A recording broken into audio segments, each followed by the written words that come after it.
आज का ये इलेक्शन जो 20 तारीख को आपके दरमियान हक और बातिल, जालिम और मजलूम के तरफदारों की तरफ से ये दो नजरिए का इलेक्शन है। ये वो आम इलेक्शन नहीं है जो गालिबन अभी तक हम लोगों ने इससे पहले जिसमें अपने आप को हिस्सेदार बनाया। हिंदुस्तान के हमारे उन सपूतों के लिए क्या हम छोड़ के जा रहे हैं, ये एहतसाब का इलेक्शन है। एक छोटे से वाक्य से मैं अपनी बात को शुरू करूं कि आज का जो मौजूदा हिंदुस्तान के अंदर जो तस्वीर है, जो फैला हुआ धुआं, लुटती हुई इस्मतें, हर तरफ जुल्म और ज्यादती, कभी बुलडोजर के नाम पर मिसमार होती हुई हमारे अपने नौजवानों की, गरीबों की, और इस्मतों के साथ जो नंगी तस्वीर में जिस तरीके से बेइज्जत करके ये पेश करने की जो साजिश है, किसी की जान लेकर, किसी को कैद की सोबतों में ढकेल कर, ये सिर्फ हमारे आज़्म को तोड़ने की और हमारे उन हौसलों की जो हमारे आबा व अजदाद से हमारे सीनों में मुंतकिल है, उसे पस्त करने की साजिश है। और तुम देश संभालने की बात कर रहे हो, इस बात को याद रखना। आने वाले इलेक्शन के अंदर हमारे जियाउल्लाह सर इस मोहल्ले के हैं, साजिद भाई हैं, जावेद भाई हैं, इशरत भाई हैं, पप्पू भाई हैं, इम्तियाज भाई हैं, हमारे बुजुर्ग चाचा हैं। इन लोगों ने फैसला किया है, अरे मरना पसंद करेंगे, प्यासा रहना पसंद करेंगे, लेकिन देश में जो नफरत का माहौल खड़ा कर रहे हैं, जो हिंदू मुसलमानों को लड़ा रहे हैं, उनका साथ इंशाअल्लाह मेरी कौम कभी नहीं देगी। अरे तेरी मेरी बात है, अखबार मत बना, इस देश को देश रहने दे, बाजार मत बना। हिंदू भी चैन से है, मुसलमान भी सुख से, उनकी बीच नफरत की दीवार मत बना। मैं अपनी आखिरी तुम्हारे बीच में हमारे ऐश नगर सेवक हमारे भाई आएंगे और क्या कहेंगे, चाचा मालूम, तेरा मेरा रिश्ता क्या, तेरा मेरा रिश्ता क्या। अरे साले बहनों ही तोड़ी हम लोग, तेरा मेरा रिश्ता तो जब तुम पूछते हो तो नफरत की बात कम करो। पहले ये बताओ कि बाबा साहब अंबेडकर एक जगह खड़े होते थे राउंड टेबल कॉन्फ्रेंस लंदन के अंदर, दूसरी तरफ मौलाना जौहर मौलाना शौकत साहब होते थे, वो उनका साथ देते थे। हमारे बुजुर्गों ने, हमारे उलमा ने कभी नहीं पूछा कि तेरा मेरा रिश्ता क्या। इम्तियाज भाई मौलाना अब्दुल कलाम आजाद साहब होते थे, मौलाना अब्दुल रहमान सियासी साहब होते थे, और दूसरी तरफ गांधी जी, नेहरू जी होते थे। हमारे उलमा ने नहीं पूछा कि तेरा मेरा रिश्ता क्या, तेरा उनसे पूछना, अगर तुम्हारा मेरा रिश्ता है तो कोविड के जमाने में तुम कहां गायब थे। तुम्हारा मेरा रिश्ता है तो जब उस टकले की सरकार, योगी की सरकार ने जब इल्जाम लगाया था कि मुंब्रा के अंदर 500 लोगों का धर्मांतरण कर दिया गया है, तो तुम कहां गायब हो गए। तेरा मेरा रिश्ता है तो जब इशरत जहां के ऊपर जुल्म किया गया, उसका इनकाउंटर किया गया, हमारी बहन को मारा गया, उसकी इज्जत के साथ खेला गया, उस वक्त तुम्हारा मेरा रिश्ता कहां था। उस वक्त कोई लड़ा, उस वक्त कोई खड़ा हुआ, उस लीडर का नाम था हाजी साहब एमएलए डॉक्टर जितेंद्र अवाद, कि ना तेरे बदन से ना तेरे अस्थि से आएगी। सुन लो, तुम रॉन्ग नंबर हो। यूसुफ भाई कौन है? लोग रॉन्ग नंबर, ना तेरे बदन से ना तेरे अस्थि से आएगी। अरे हम ही शहीद हुए हैं, हम ही से आएगी। तारीख बदल रहे हो तो बदल डालो, हमारी खून खुशबू जमीन से आएगी। मैं यहीं पर अपनी बात खत्म करता हूं और ये उम्मीद करता हूं कि आने वाले इलेक्शन के अंदर तुतारी बजाता हुआ आदमी बैलेट पेपर पर, डेमो पर पहला नंबर है उनका नाम है एमएलए डॉक्टर जितेंद्र अवाड साहब। आप भारी तादाद में उनको वोट देंगे और उनको जिताओगे। और ये मिसाल पूरे महाराष्ट्र में जियाउल्लाह सर आपके मोहल्ले से जाए कि मुसलमान जब किसी से वफा करता है, मुसलमान जब किसी को वादा करता है, वो आदमी पूरे महाराष्ट्र में सबसे ज्यादा वोटों से जीतता है। कि मजहब के नाम पर हम जुल्म सितम नहीं किया करते। अरे तेरी मेरी कब तक लगाओगे? काम की बात करो ना। कि मजहब के नाम पर हम जुल्म सितम नहीं किया करते, वफा के आड़ में हम सियासत नहीं किया करते। अरे जमीन की कोख में भी जाते हैं हम गुस्ल करके, वतन की मिट्टी को हम नापाक नहीं किया करते। जय हिंद, जय महाराष्ट्र, जय हिंद। कुरान को फाड़ के फेंक दिया कैसे आते हो आप लोग? और जब बाहर निकले तो ये बात जरूर ध्यान से सुनना,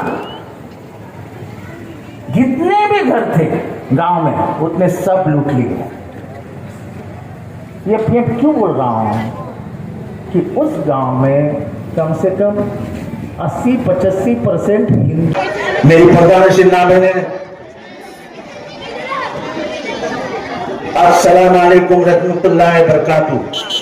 भाइयों बहनों, मैं कोई लंबा भाषण नहीं करने वाला, 4-5 मुद्दे हैं, उतने रख दूंगा। चुनाव की गर्मी बढ़ते जा रही है। जैसे ही चुनाव शुरू हो गया, पिछले बार राज ठाकरे ने नाम लिया था कि सिमी का आटा किधर है? मुमरा में। पैलेस्टाइन का आंदोलन किधर होता है? मुमरा में। मजाक उड़ाते हैं मुमरा। आज देवेंद्र फडणवीस ने बोल दिया कि मैं चैलेंज देता हूं उद्धव ठाकरे को कि शिवाजी महाराज का स्टैचू जाके मुमरा में बिठा के दिखाओ। तुमको मालूम है, जब अपन मुमरा एंटर करते हैं अमित गार्डन से, रास्ते से रेती बंदर पे, मुमरा रेती बंदर पे शिवाजी महाराज का बड़ा फोटो है। मालूम है ना तुमको? मालूम है कि नहीं है? सबको मालूम है ना? उस पे फुले, शाहू, अंबेडकर, शिवाजी महाराज की मां अम्मी जिजामाता, जिसने स्कूल शुरू की पहली महिलाओं के लिए, वो सावित्रीबाई, और हमारे सबसे बड़े संत महाराष्ट्र के जगत गुरु तुकाराम महाराज का फोटो है। तो मैंने जवाब दिया, जब तुम पहचानते ही नहीं हो मुमरा कैसा है, तो क्यों मुमरा को बदनाम करते हो यार? स्टेशन कौन कौन जाया करता था आज से 15-20 साल पहले? 20 साल पहले ये जाया करता था।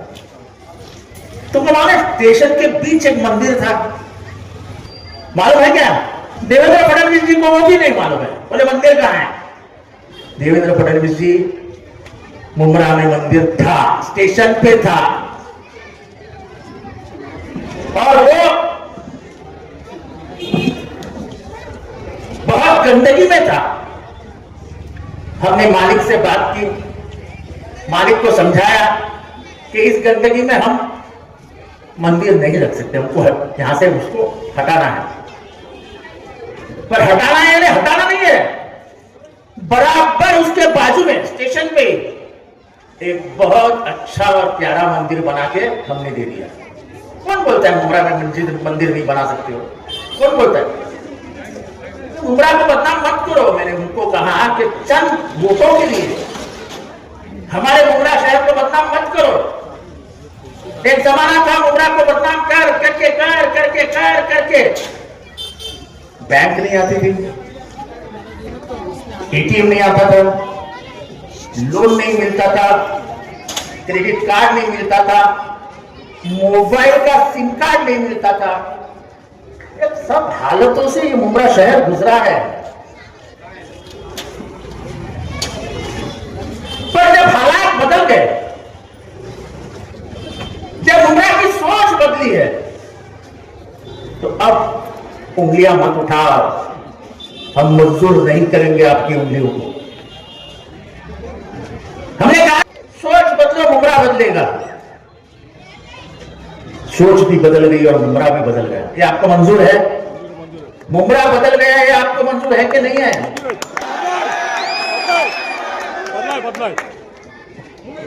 देवेंद्र फडणवीस जी, एक काम करिए, आप हमको पुतला दीजिए, आप हमको जमीन दे दीजिए, और सरकार की जो पुतला बनाने के लिए बहुत परमिशन लगती है, बहुत। मैंने कलवा में थाना से बड़ा पुतला लगाया है। ये थाना पे बहुत ज्यादा बात करते हैं ना बीजेपी शिवसेना। थाना में बहुत पुराना एक शिवाजी महाराज का पुतला है, वो तालाब के पास, उससे बड़ा तो अपन कलवा में बिठा है। और उसका उद्घाटन किसने किया था? राष्ट्रपति प्रणब कुमार मुखर्जी ने। तो ये सब बातें हमें मत समझाओ। मैंने कहा एक पुतला दे दो, गवर्नमेंट की जमीन दे दो, सब परमिशन दे दो, बिठाने का काम मेरा, वो भी मुसलमान मेरे भाइयों के हाथ से बिठाता हूं, वो सब आएंगे और उद्धव ठाकरे आके स्वागत करेंगे, चलो दे दो मुझे। अरे क्यों बदनाम करते हो? कोई यहाँ मुसलमानों का शिवाजी महाराज का दुश्मन नहीं रहता है। कोई शिवाजी महाराज का दुश्मन मुसलमान नहीं था। मुसलमान उनके अपने मुसलमान उनके साथ संग्राम में खड़े हो जाते हैं। तो ये डर क्यों दिखाते हो हमको? ये डर क्यों दिखाते हो? आज सवाल करने के बाद अभी तो कोई जवाब नहीं आया। जवाब आएगा तो दे दूंगा जो देने का है, वो अपन तो देते ही रहते हैं। पर जो माहौल खराब करने का काम है वो बड़ी जोर से चल रहा है, क्योंकि मालूम है माहौल खराब नहीं करेंगे तो जीतेंगे नहीं। ये वोट जिहाद, वोट जिहाद, वोट जिहाद, ये हिंदुओं को भड़काने का काम। क्या है वोट जिहाद? आपको भी मालूम नहीं होगा। हमने 31 सीट जीती, 31 लोकसभा की। मैं 5 गिन के बताऊंगा। गढ़चिरौली 5% मुसलमान, चंद्रपुर 5% मुसलमान, रामटेक 7% मुसलमान, नासिक 8% मुसलमान, दिंडोरी 6% मुसलमान। कहां गया वोट जिहाद? ये तो अमन पसंद हिंदू और मुसलमान इस देश में एक हो गए और तुमको बराबर फंसाया, क्योंकि सबको पता चला है कि तुम सिर्फ धर्म का इस्तेमाल दुश्मनी करने के लिए निकालते हो।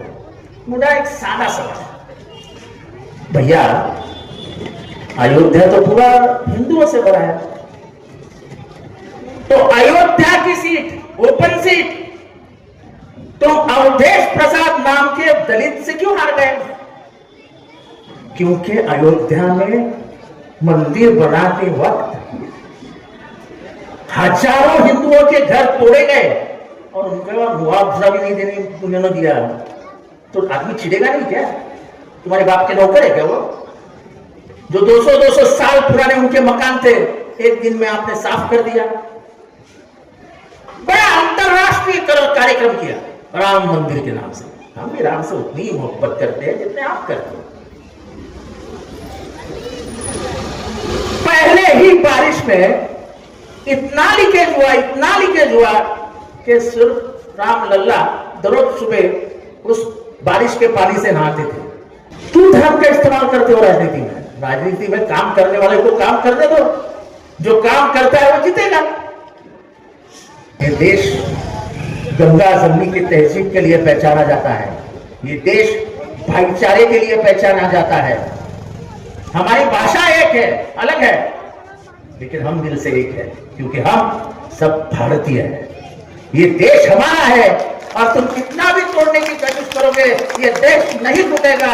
हम संविधान को बचा करके ये देश एक रखेंगे। ये संविधान क्यों बदलना चाहते हैं?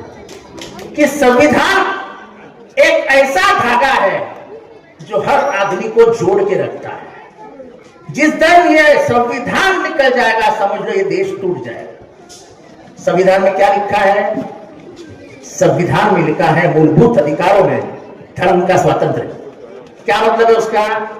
कि आपको आपका धर्म मुबारक हो और धर्म का जो कानून है वो भी मुबारक हो, और गवर्नमेंट और कोई भी उसके बीच में नहीं बोलेगी। इनका प्लान क्या था? 400 पार का, 400 पार जाएंगे और संविधान बदल देंगे। संविधान बदलेंगे तो शरीयत कैंसिल हो जाएगा, मुसलमानों का क्रिश्चियनों का बाइबल कैंसिल हो जाएगा और सब तहस नहस हो जाएगा। लेकिन भारत की जनता ने बराबर उनको 240 पे रख दिया, और जब बीजेपी जो फांस लगाने वाली थी उससे हम बाहर गए। अभी आखिरी बताता हूं आपको। चंद दिनों पहले हमारे राष्ट्रवादी में बिखर गई और कुछ लोग हमारे घड़ी लेके शरद पवार के हाथ से घड़ी निकाल के भाग गए। मैं तो उनको पाकिट मार कहलाता हूं। अब ये पाकिट मार की जूनियर टोली जो है, सरदार ऊपर है, नीचे उनके कुछ टोली है, वो टोली अब इधर घूम रही है घड़ी घड़ी घड़ी करके। ये घड़ी के नाम के पीछे से बीजेपी आना चाहती है। क्या तुम बीजेपी को अंदर आने दोगे? बीजेपी के विचारों को इधर आने दोगे? किसी ने मांग की? मैं पूछता हूं, अजित पवार, देवेंद्र फडणवीस, एकनाथ शिंदे ने मांग की कि गंगागिरी महाराज को अरेस्ट करो करके? जो शासन ने करना चाहिए था। अजित पवार ने मांग की? हरियाणा वालों से जरूर पूछना, जरूर पूछना। ये सब जो बातें बोल रहे हैं ना, उसके ऊपर मुझे ज्यादा नहीं बोलना है। बात इतनी ही है कि ये देश अगर बचाना होगा, ये संविधान बचाना होगा, तो महाराष्ट्र हमको जीतना पड़ेगा, हमको जिताना पड़ेगा। महाविकास आघाड़ी की सरकार लानी पड़ेगी। इसका दूसरा मतलब क्या है? जिस दिन महाविकास आघाड़ी का मंत्री मुख्यमंत्री बैठ गया, 2 महीने में मोदी साहब घर चले जाएंगे, क्योंकि वो जिनके सहारे जिंदा है वो है चंद्रबाबू नायडू और नीतीश कुमार। जिस दिन महाराष्ट्र की हवा पलट गई, उस दिन चंद्रबाबू नायडू और नीतीश कुमार हवा का रुझान देख के निकल जाएंगे। तो महाराष्ट्र जिताना है, ये तुम्हारी जिम्मेदारी है।